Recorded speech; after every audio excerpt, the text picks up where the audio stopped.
Welcome to Nerd Hurdles.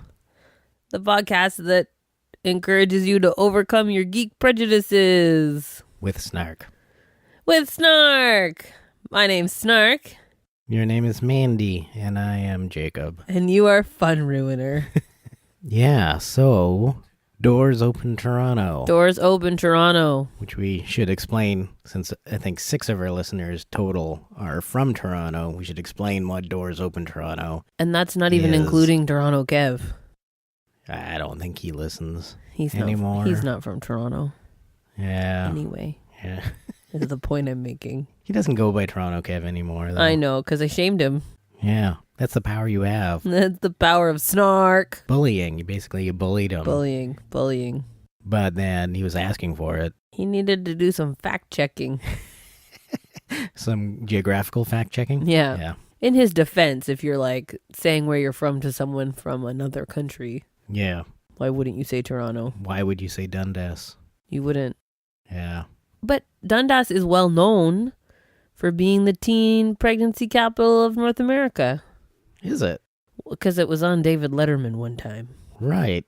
I think it's probably not the teen pregnancy capital anymore. Probably not. One of those religious American states that put in those abstinence-only education programs. Likely.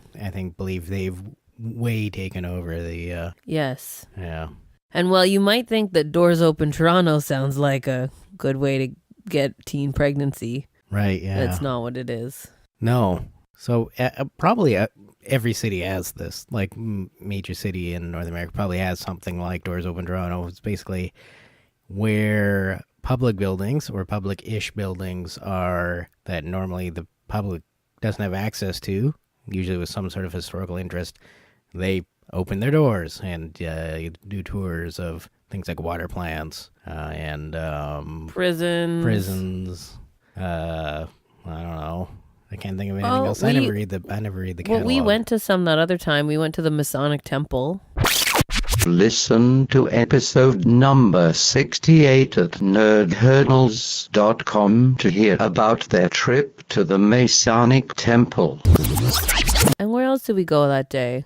I think we only went to the Masonic Lodge. Maybe.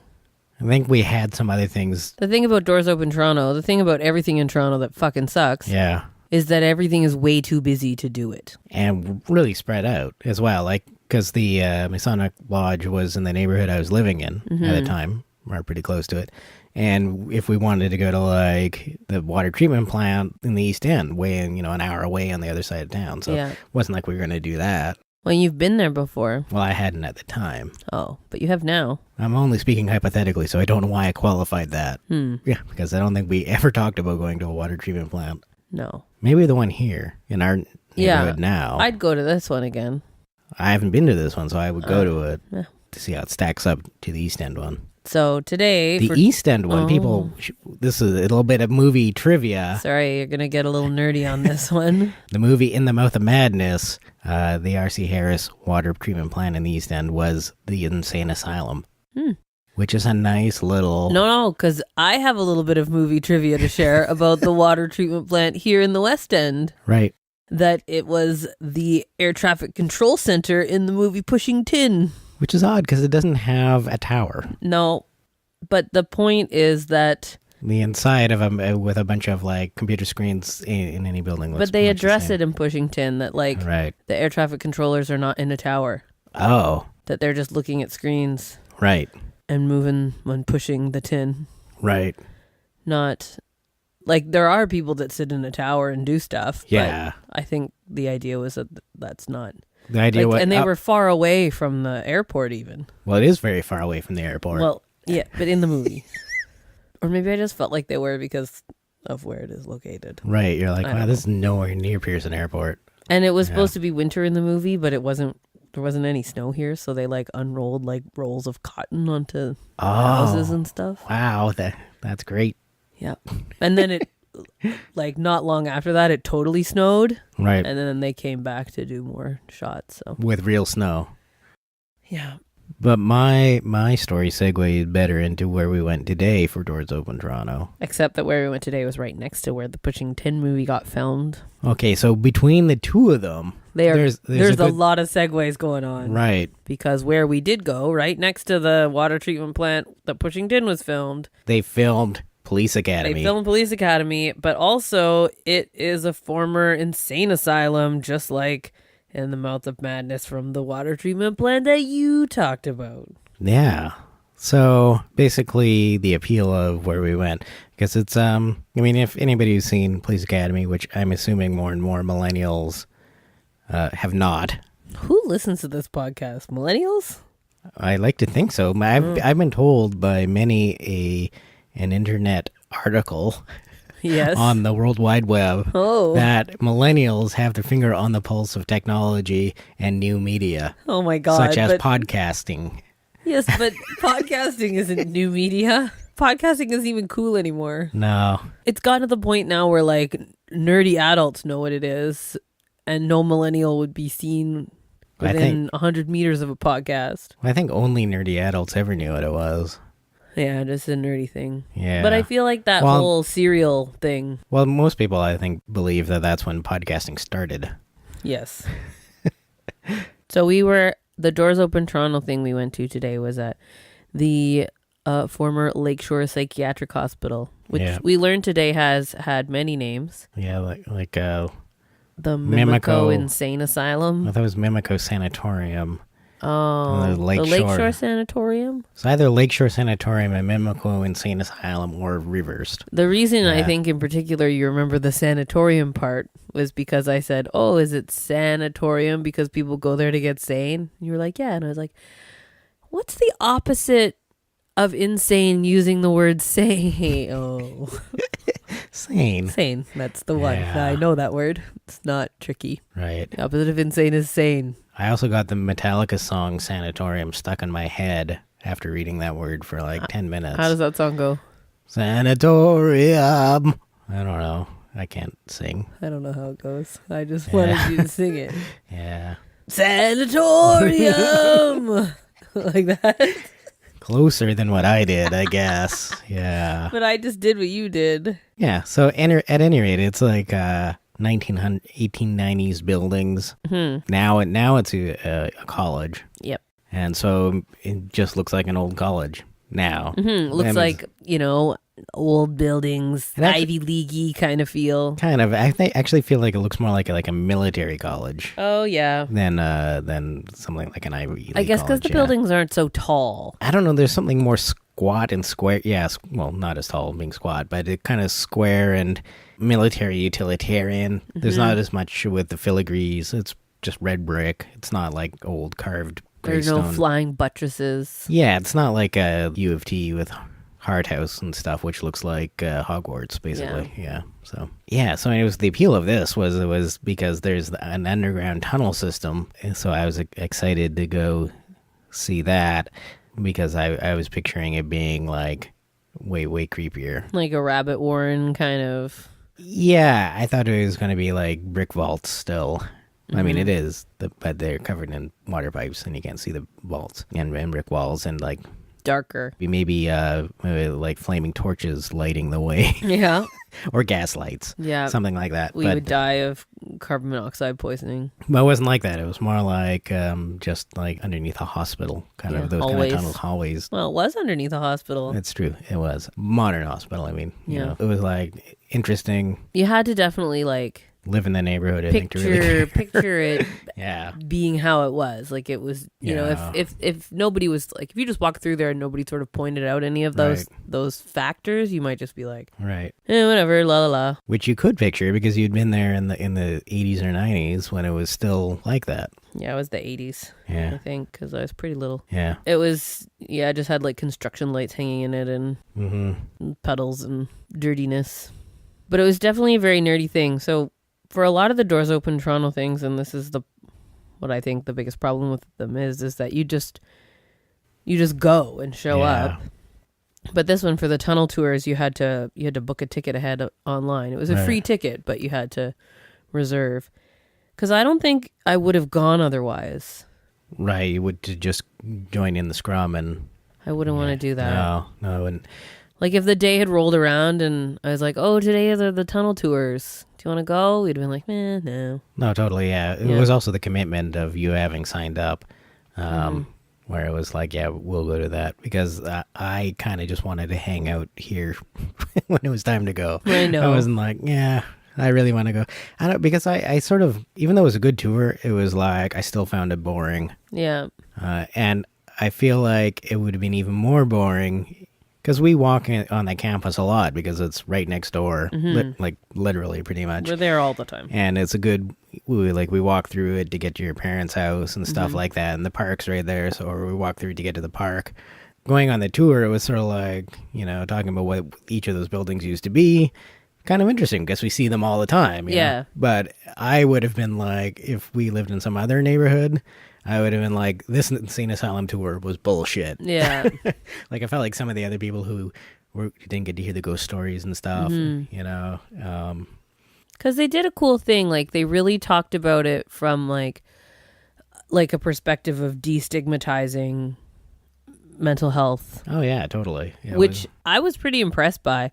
But then what you're saying is true. Like, I think people want to hear like the bad stories. They want to hear what happened to people there. They want to hear about the lobotomies for people who didn't need a lobotomy, and all the stuff that must have gone on to some extent, or people getting whipped, like Nurse Ratched kind of stories, but yeah. And like I think one of the things they talked about that is sort of controversial was the use of patient labor to build a lot of the stuff and to like do a lot of the like running of the place, like cooking and laundry, and they had an operational farm that patients used to work at too. And then partway through the history of the place, they stopped all of those programs, and like, yes, they were exploitative, but then they didn't really replace them with anything. So I think like having the opportunities to do things like that is important. Being forced to do them is not okay. Yeah, not okay. But to just be like, nope, can't have people doing the farming anymore, and then nothing for them to really do, nothing meaningful for them to do. Right, yeah. That doesn't work out. Yeah. So as a few times, like on the tour, I sort of stopped to like look around at who else was doing the tour. Right. So I thought that was an interesting thing. There was a lot of like blonde ladies. Everybody was white on the tour, I think. There was one family. It was like a brown family with some brown kids. I didn't even notice them. Those are the people that then when we were walking later, I was like, oh, those people were on our tour. I didn't notice them on the tour. Oh, yeah. I saw them when you pointed them out, and I was like, oh, maybe they were. They were quiet and unobtrusive. Yes. But I think, everybody was white. It was a white thing. Kind of a white neighborhood. Well, I guess not, actually. It's not. But Doors Open Toronto. Doors Open Toronto is a white thing. Is a stuff white people like, kind of. But interestingly, so I've been thinking about the phrase stuff white people like ever since we were at that panel. This panel that I was on. Yeah. And we were sort of like talking, like the panel consisted of like all white dudes and one white woman, and there wasn't actually enough microphones for everyone, so the person who didn't have a microphone was the white woman. Yeah. And there were people in the audience who were like challenging that about the panel, and and I think everybody on the panel was totally open to those challenges and to having the discussion and to talking about like issues in like the music scene in Toronto, where it's like a pretty white scene, or it seems like a white scene. But this is also a subsection of the music scene in Toronto. This was like specifically noise and experimental, but not like academically experimental music, but like DIY punk experimental music and noise cassette labels, basically, which is another like sub-step into whiteness. Kinda. But like you said, that you think that part of the reason that it was like that is like that it's stuff white people like, and then a person in the audience, challenged that, and rightfully so. But I think what you meant by that is it's like not saying that people who aren't white don't like it, but saying it's like this thing that white people do, because I think there's something really like ego massagey or something about that music scene. Oh, totally. It is definitely a mutual appreciation society kind of thing, and bolstering mediocrity. And I mean, it is a clique of friends, and a lot of them like are friends because of the scene, but it also is a scene created by originally a group of friends or a couple different groups of friends, and it's definitely not exclusionary to people who are not white, but I don't think know why. it's exclusionary, period. Well, yeah, but yeah. It's not a welcoming scene. Yeah. It's not a scene that you can just like break into or That's like true. stumble upon. Yeah, true. I put in a fair amount of effort to break into that scene, which I understand like the defensiveness about it, because now being sort of a part of the scene, I'm like, I'm totally open to anybody. What are you talking about it being exclusionary? But it was like very exclusionary to break into. But once you're into it, it seems very open, because so many like ridiculous bad ideas are given flight. So you're like, oh, it's so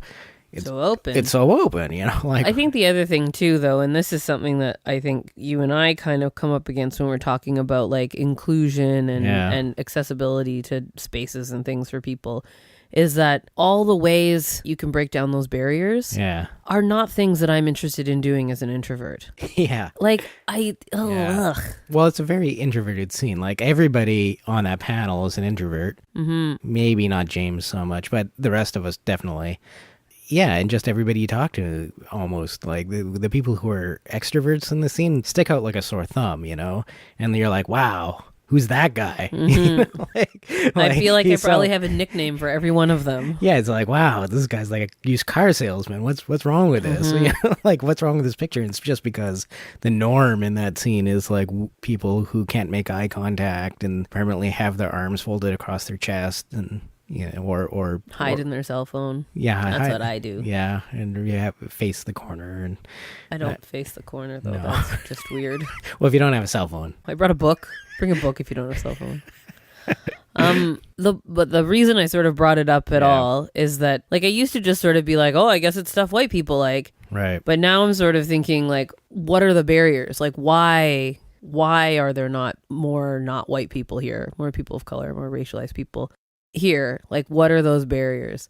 Because there definitely are some, right? Because there's no reason that everybody wouldn't like everything. Well, I kind of feel like specifically with the noise, the weirdo music kind of scene it's kind of so shitty. And I think I said this on the manuals, are like, why does anybody like it? And I think people don't like it for the music. They just like it for the camaraderie. The community. Because it's community for these freaks. Yeah, exactly. So it's sort of like... You're a fucking freak, and Railinger. And I think if, a person of color wanted to get involved, it wouldn't be a problem. It's just sort of like, I kind of question why they would want to. Well, because they want the camaraderie, too. But I'm just kind of wondering, it's sort of like... I mean, it's a very weird thing that I'm saying.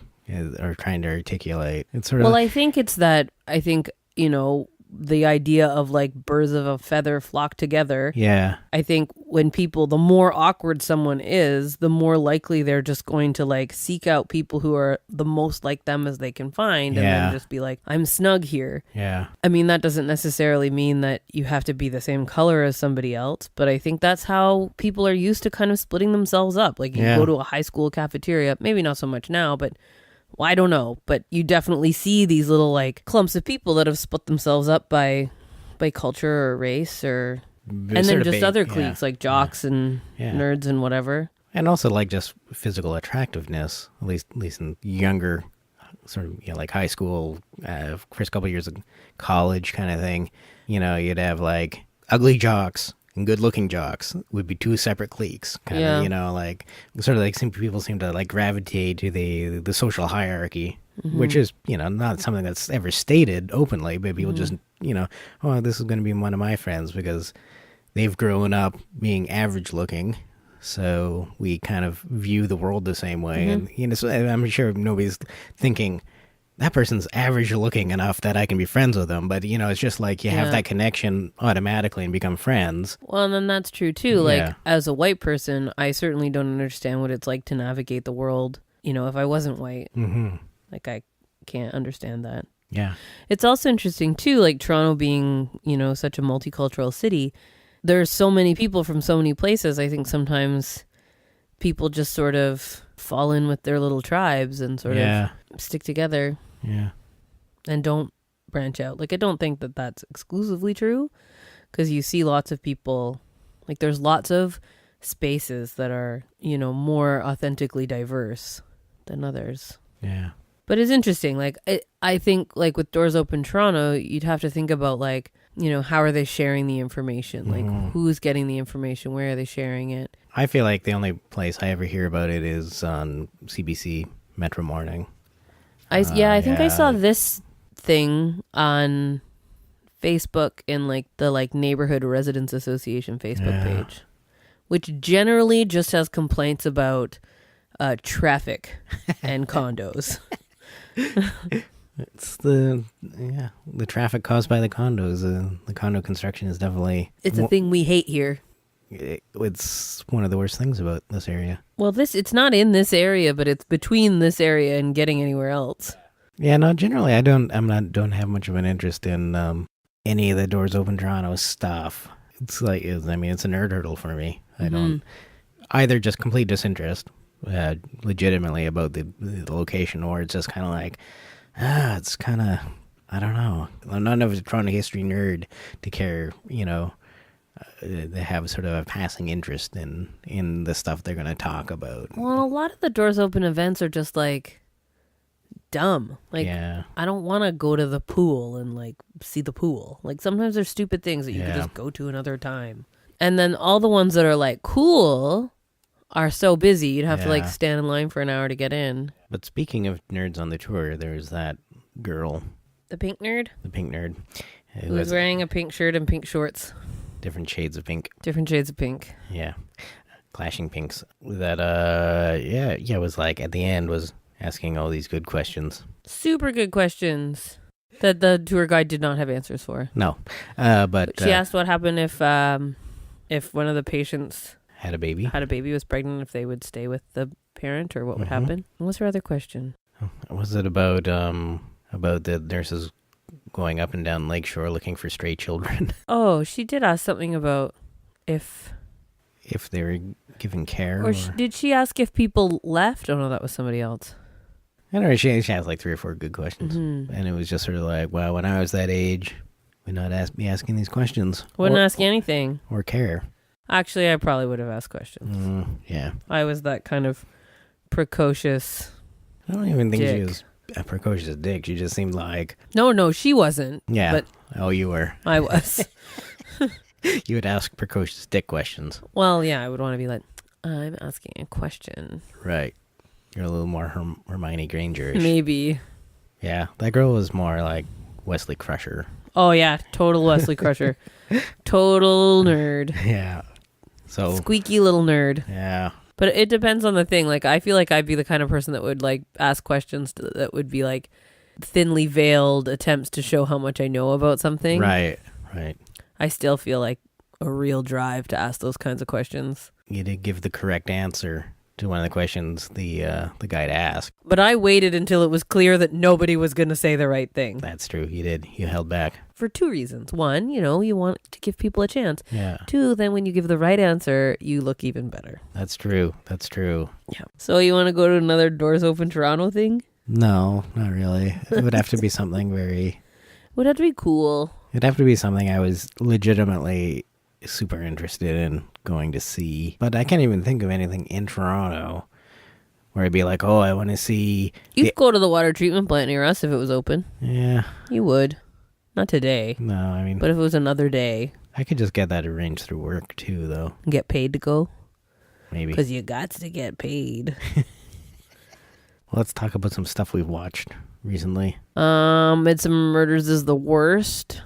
Midsummer Murders is weird because... It's so long. It feels so long. It starts so slow. Like, by that episode we watched yesterday, I was sort of like... By 2/3 of the way in, I was like, oh, this is pretty good. But it was like, it took a long time for me to feel that way. And it felt in the other... That's the 3rd or 4th episode we watched. It was like... It's the 3rd episode we've watched, but it feels like the 6th. Yeah. The other two episodes was the same thing. I was just sort of like, is this going to get going? And then... somehow 2/3, 3/4 of the way through, you're invested in it and you care. And I guess because they're starting so slowly with characters that you don't care about at all at the beginning. Mm-hmm. And there's so many characters. Yeah. In that one, anyway, there was too many. Yeah, there was a lot. I did get gay shopkeeper confused with a guy who liked the stage manager. Oh, yeah. I thought for a while, I thought it was the same guy, and it was like, wow, this is really complex. The story this guy's got going on, but then it was like, oh, there's two different guys, right? They don't even look alike. What am I thinking? I know. I feel like that's the problem with shows like Poirot all these and, British shows, where I'm Yeah. like, can you get some people that aren't just like average white people? Average white British person, the very Yeah. British looking, yeah. It's no Poirot. Yeah, so I guess we got to the end of season 12 of Poirot. Mm-hmm. We're going to talk about Poirot again because that's what we do on the show, I guess. All we do is watch Poirot. It got so good. Those last 4 movies, which I guess is season 12. Mm-hmm. It was like, what happened? They fired everybody except David Suchet. Yeah. and started fresh. It was just a completely different level of production and writing. Mm-hmm. Like the writing was like so good. Like A Murder on the Orient Express. I've read the book. I've seen a couple different movie adaptations. I know that story. Like there's no surprises for me there. Right. And it kept me completely interested, even knowing. And I guess they're probably aware this is one of her most famous plots and stuff. So going in, they know a lot of people are going to know it. Not me though. Yeah, but for someone who doesn't know the story, there's still the reveal. Yeah. There's still the mystery and the. But that wouldn't be interesting if everybody's story along the way wasn't compelling on its own. Exactly, but they also wrote it for like even when I know going in about. Spoiler alert! Spoiler alert, the conspiracy and everything. The way they told the story, having that knowledge, it was still interesting. Just the way the characters were all interacting with each other, knowing that. I mean, it was like they were so smart about how they did that book. And it was definitely the film adaptations by far and away the best that I've ever seen of that story. I think it'd be interesting to watch. I think it was better than the book too. It'd be interesting to watch again, knowing what I know. Yeah. Because there's one scene where a character goes into the dining car and says, like, Poirot is doing this thing, and everybody starts freaking out, kind of. When you were watching it, you're probably like, oh, they're just like, there's a murder on the train, Yeah. But, when you know the story, it was like the subtext of that was like so, it was kind of chilling. I think I remember that happening, like you mentioned it. I sort of remember that happening, and I remember sort of feeling like... They're acting a bit weird. Yeah, like, why do they care? Yeah. But then I feel like everybody's weird about Poirot. Yeah. Like they're like, oh, he's famous, or oh, we don't even know who he is. Like, so there's always weirdness. Yeah. Yeah. Yeah, it was so good, like that. The entire series also sort of built up with his morality around murder, and where it's like tested in that episode, and I don't know, it was just really well done, and it was sort of like everything had been leading up to that, and then I guess there's a 13th season that's not on Netflix, so we'll never see it. Are your eyes watering because you're crying about Poirot and how moving it is, or is it because my poo smell is so bad? Just so the listeners know, we did take a break in the middle of recording this episode where Mandy went to the washroom. She's not I went to poop. I'm not just exuding poo smell. Or just like sitting in her seat, pooping while we record the episode. No, I'm such a taskmaster. I'm dedicated. No, you're not getting up. I hit the record button. You don't move. If you gotta poop, just poop. No, the truth is, you're crying about Poirot. It's one of the things I get teary about is good writing. Yeah. No, and well, like Yeah. the episodes were so moving. Like, Yeah. I definitely was tearing up at the end of that episode. Yeah. When he like makes his decision to. You just completely ruined the show for me. Spoiler alert, to keep the secret of the people. Yeah. And they did it in such an understated way too. Like, I wasn't even like fully sure what he was gonna say, and even what he had said. Right. Well, until he's crying. It was really good. Yep. And the one with the excavation. Oh, what is that one called? That one's called Oh, it's like death is coming for you at a time and you don't know when it is. What's it to called? paraphrase. Yeah. Was it taken by the flood? Taken at the flood? I thought it was something about the poem of the thing about the death comes to meet you or something.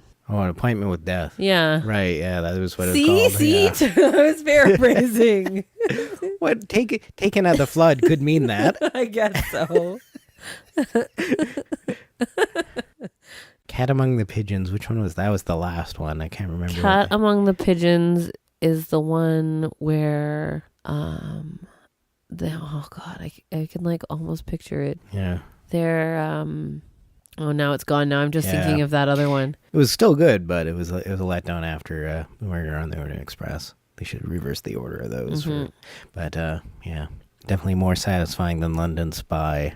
Oh, London Spy. Which is a show apparently nobody talks about. No. It's on Netflix. Netflix, a British production. And Jacob was like, let's watch this, and just clicked on it. And I guess you knew a little bit about it. I had read the little synopsis that was like after their relationship ends or something, blah, blah. I didn't even really read the synopsis. It was just enough to be like, oh, this probably isn't going to be terrible. So we started watching it, and I was like, ooh, this show's gay. And I was excited. Yeah, and it was sort of like... Except that they were only... Well, I guess these are huge spoiler times. It's not like I ruined Ned Stark's death for you. Ned Stark died? I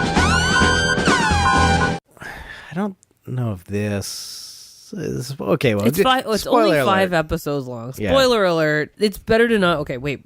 Go back to before the spoiler alert. It's better to go in knowing nothing, but... Yeah. If you read the synopsis carefully, it basically tells you this first spoiler we're going to say is that, the guy dies. The guy dies. But so basically the whole rest of the show, they're not together anymore in it because the one guy's dead. Yeah. And so it's kind of a letdown. And he's compelling. He's sort of a Hannibal-esque genius. And the... understated, kind of interesting, kind of... intense guy. He's a poor man's Mads Mikkelsen. And the other guy is like a poor man's Benedict Cumberbatch, Martin Freeman transporter accident. Yes. It was like Watson Holmes. Maybe we can get like Benedict Cumberbatch and Mads Mikkelsen to do this. And they're like, well, Mads Mikkelsen's a bit old. Benedict Cumberbatch is not going to do this show. Yeah. How about Martin Freeman? He's not going to do it either. So let's just... What about this guy and this guy? So put out the casting call. Benedict Cumberbatch type, Mads Mikkelsen type. The weird thing is that his character, Alex, the Mads character, speaks with like not a British accent. They never address that. No, they never address that. They never address how he was raised by disgraced British aristocracy and speaks with sort of, I don't know, Danish accent. I can't tell. Finnish or something. There's something in there. Yeah, he's like another Skarsgård brother. Maybe. He's like doing an English accent, but not quite. Really, not even bothering. He just talks really weird in his mechanical kind of sexy way. Anyway, it's interesting enough. Yeah, I guess. Like I don't feel like it's time I wish I had back. I think because it's just the 5 episodes. And the acting is phenomenal. It's very good. And the atmosphere and the pacing is great. I mean, it's very slow at parts, but it's just like... It works. It sucks you in, and then it makes no sense at a certain point. This is like full-on spoiler alert, but there's like this government conspiracy amongst like intelligence agencies to kill the character that dies and to frame his boyfriend. Okay, so that's like the premise of the show. And then you're like, why would they do that?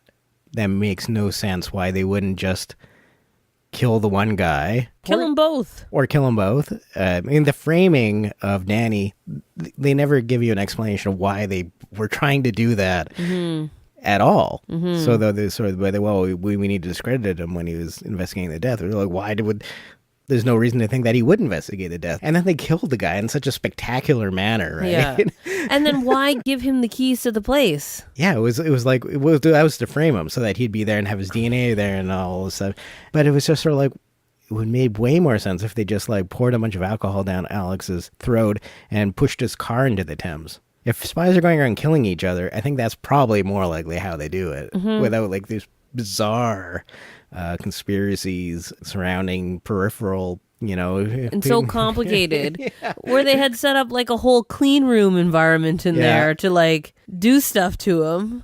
Oh God. Yeah, and like when they're interrogating him in this box, like they would have just interrogated him in like a jail cell or something like that, and then decided what to do with him. The whole setup. Like what psycho is in charge of that operation? Yeah. which I guess will be revealed if they do have a season 2. I don't know. I hope they don't. I think it should I think just stay how it is. It should, because season 2 could only go downhill. Yeah. Yeah, I mean, I guess the idea would be it would be Danny and Charlotte Rampling going off to It's completely ridiculous. Like, it was okay for the last 3 minutes of the series, but I don't want to see a whole show about that. no, like how could you sustain the character dynamic between the two of them?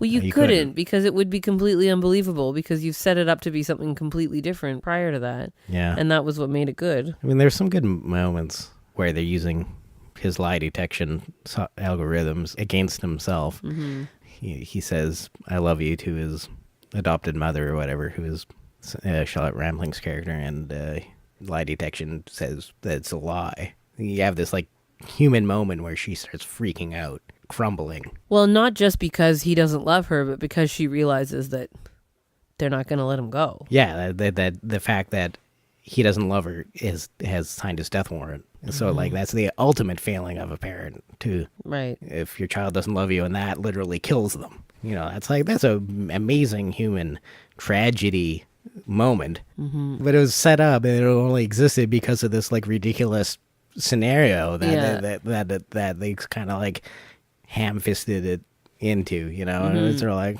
it was a series of frustrating all the way, because it was like, oh, this is an amazing scene in this ridiculous sort of Mission Impossible cartoony spy scenario that makes no sense for its very naturalistic moments. It's like a very most of the time it's like, oh yeah, this is like a sort of a John le Carre kind of real spy thing, like a understated real world kind of spy thing. But then a lot of the stuff, like for a lot of the series, or the first 3 episodes or something, you have very little information to go on. You're like always trying to figure out, oh, what could this mean? What could this mean? But then at the end, they like tie it all up in a tatty little box and hand it to you. Yeah. And it's a box that you're like, I don't What's in the box? I don't believe in this box, really. This box makes no sense. Like, I was hoping up to the end that it was going to end up being like a disassociative episode of Danny, and you're going to find it was all a fantasy. Even though that's like a corny, cheesy trope, it would have made everything make sense for the naturalistic tone of the show, because this this sort of fantastical spy story that they had going on didn't fit with the tone of the show. I wouldn't change anything, though. I'd watch it again. Like, I wouldn't watch it again, but if I had it to do over, I would still watch it. For the first couple episodes, I was like, oh, I'm loving this show. This is amazing. And then as it went on, I was like, but then it only for 5 episodes, so it's not but around the same time we watched Mission Impossible Rogue Nation. Oh, is that what that movie was called? Yeah, I don't know which number it is. It's like a 4, a 5. I don't know, something after 3. I know that. It was like, you exclaimed at one point, this is so fucking awful. Yeah. Which it was, because all the Mission Impossible movies are kind of awful in that way James Bond movies are awful. I mean, they're terrible. They're corny fantasy action movies. Well, and it's just all the things that are wrong with Hollywood are in those movies. All the fucking white guys and the existence of like one main female character who's super hot and super good at stuff and super white, and then this little smattering of like people of color in the background to be like, we're not racist, look. Very much like that. And it's interesting because, like, I don't know, I guess a lot of what we watch are not movies like that. Well, we don't really watch a lot of movies, but I think that like what we do watch is like old sort of, British stuff. So it's sort of like, well, yeah, I guess it's all white. But then when it's something like modern and just it's so glaring. Yeah. Well, yeah, especially for something that's an international spy thriller, and then there's not a lot of international flavor. Like, you really start to notice it. Like if it's just a show taking place, in Birmingham. I don't know a lot about the demographic makeup of Birmingham. It's probably quite colored, but it's colored, colorful. Multicolored, multicultural. Lots of colored folk in Birmingham. But if I were to watch a movie set in Birmingham, I'd be like, and it was all white people, I would be like, oh, I guess Birmingham's still really white. I don't know. Mm-hmm. But if we're watching a movie set in Toronto and it was all white people, we'd be like, that's weird. That's not what that street looks like normal. Is this movie about Doors Open Toronto? Because if so, where's the one brown family? Yeah. But in some ways, I feel like the Mission Impossible movie was more successful than London Spy for like setting out to complete a task and completing that task. Well, it's a formula, right? Yeah. Like it just follows the formula. Yeah, like it's ridiculous, convoluted spy plot. Because like that's what you expect from that movie. Yep, silly action sequences. Yeah. I like Simon Pegg. Oh yeah, he was in that. He's enjoyable. He's enjoyable. He's more enjoyable in that than he is as Scotty. His portrayal of Scotty sort of has left a bitter Simon Pegg taste in my mouth. I think when I think of Simon Pegg, I think of bad Star Trek movies. Now, unfortunately. Well, same with Zachary Quinto. I'm just like, I don't want to watch something with Zachary Quinto in it. He's great. He's always, if you see him in something, he's great. But I'm kind of thinking, shitty Star Trek movie. But I like him as Spock. I like Simon Pegg as Scotty too. Zach Quinto as Spock was the best part of those movies. Yeah. But that's... for sure. Like, remember when he runs? Yeah. Ugh, so cool. Yeah. I don't hate those movies as much as you hate them. But at the same time, I just feel like they're a fan film. Yeah. Like, oh, look, people made a Star Trek movie. Cool, I'll watch that. Right, yeah. And it's not because they're Star Trek that I hate them, it's just because they're bad movies that I hate them. The same way that, like, the last couple Avengers movies and stuff like that. They're just bad movies. I don't dislike them because they're like, oh, they're ruining Avengers or something like that, or they're ruining Captain America. They just are like, well, they're just bad movies. Like, they could make good movies. Why can't they just make some good movies? They've got the budget to do it. Make a good movie.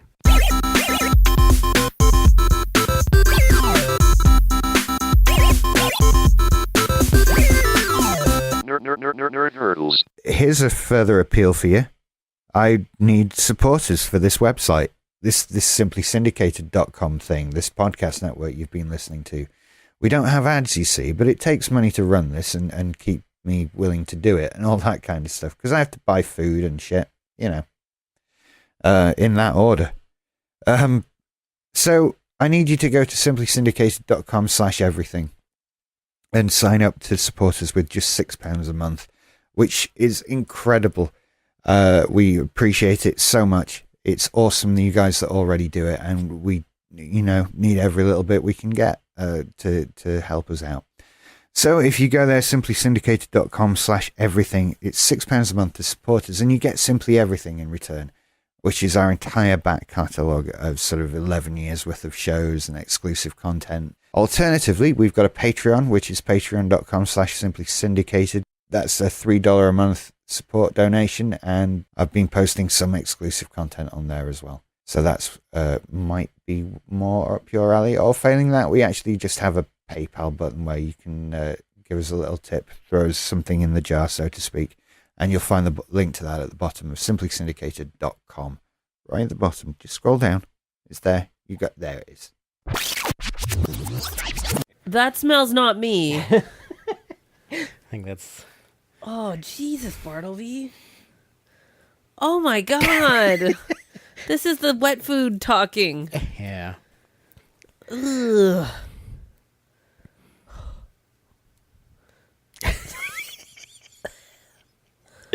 Yeah. My eyes.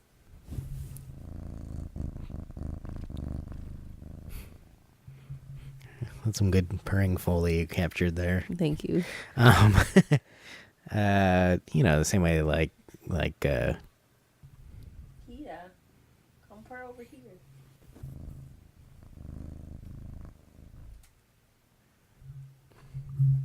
Sorry. yeah. We'll have it forever.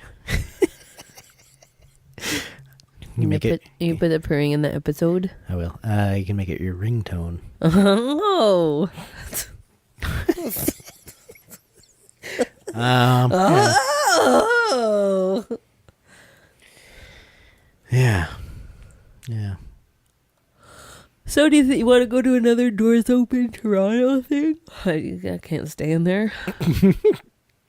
Are we wrapping up? Yeah. Do you want to go to another Doors Open Toronto thing? No, ask it more like the last time. But without the yawning. So do you want to go to another Doors Open Toronto thing? Ask no. Like- See, naturally. Can't. Naturally. Can't. Naturally. Can't. Naturally. Can't.